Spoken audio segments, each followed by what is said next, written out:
Sony CEO Yoshida on gaming subscription models. This is interesting because this is a take a lot of people have, but I think this is absolutely wrong. He says players usually play one game at a time. He's talking about subscription models. So an all-you-can-eat type of mini games may not be so valuable compared with video streaming services. We have a balanced hybrid service on PSN, subscription as well as pay per content, right? And so you've got a lot of people going, he's right, it's valid, games are less bingeable, blah, blah, blah.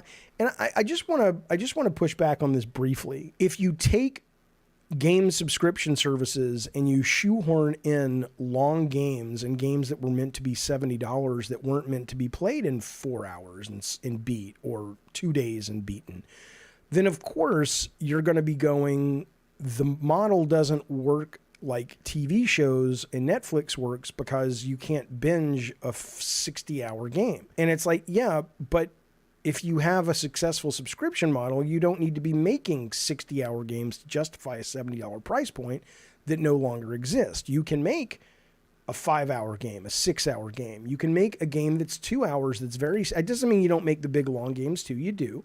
People want that. Don't get rid of that. But the idea that let's throw a judgment out about the subscription model itself because games are different, when you don't take into account games are only different because the current business model exists. But if you're going to disrupt the current business model, it's going to change what the art looks like. And in that, I don't think this is a valid take. Eddie says, I can only focus on one single player and one multiplayer game at the same time. Right. I don't think that's an invalid assessment of most gamers.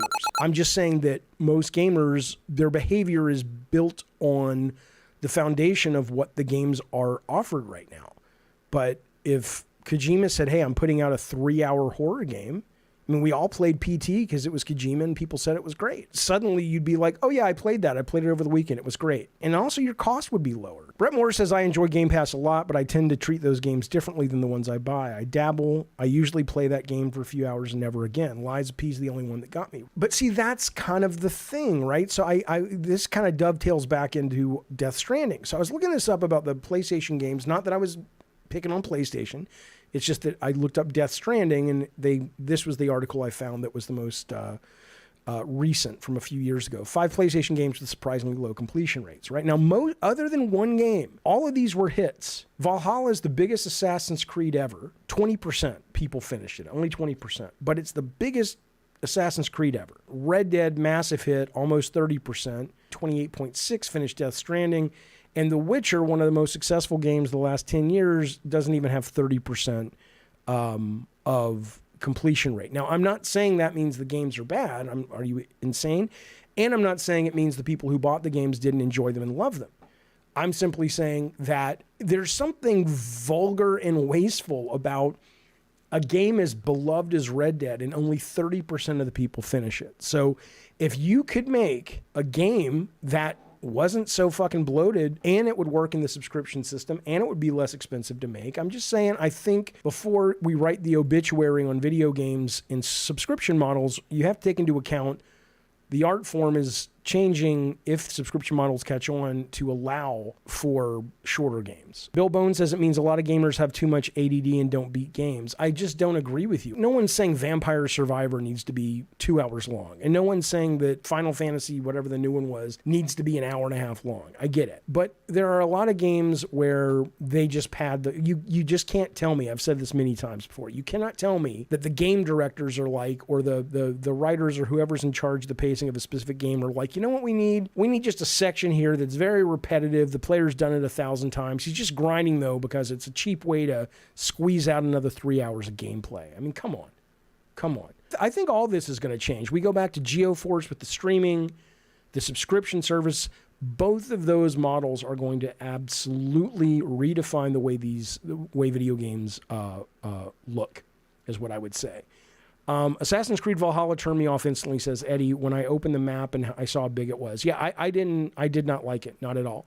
I mean, I appreciate it. It was a very well-made game, but it was too big for me. AK99, I agree. I'd rather play 10-hour games than one 100-hour game.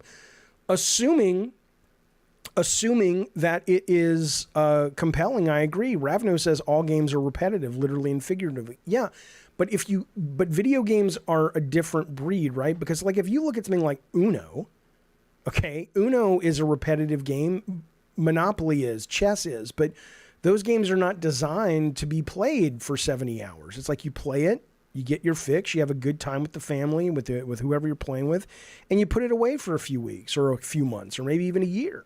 Video games are quite different, at least these days. They didn't used to be, and I'm glad they've changed. It's not just about getting a high score, but, you know, they're consumed as not stories, but they're experiences, and they happen to be called games. And so I think experiences that are good don't overstay their welcome. I'm just busting with excitement because I love the medium so much, but there's so much more we can do once we can kind of break the shackles of this insanely archaic, antiquated business model of $70 in a box and every game has to be at least X number of hours. It's the dumbest fucking thing. We're going to look back in 5-10 years and go, can you believe that was sort of the paradigm?